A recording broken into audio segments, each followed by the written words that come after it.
জিনিস, বর্বর জিনিস আমরা কিছুতেই মানতে পারছি না।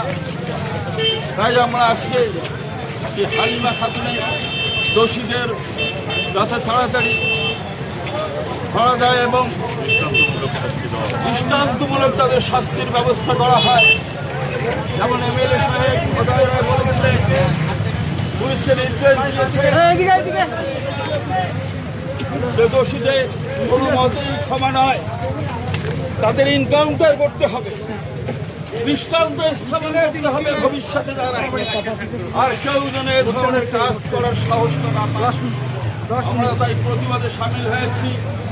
দোষীদের গ্রেপ্তার এবং তাদের এনকাউন্টার হোক বা বড় ধরনের সাজা, যেটা দেখে আগামী দিনে কেউ আর যাতে এই ধরনের নৃশংসমূলক কাজ না করতে সাহস পায়, তার জন্যই আমাদের এই মৌন মিছিল।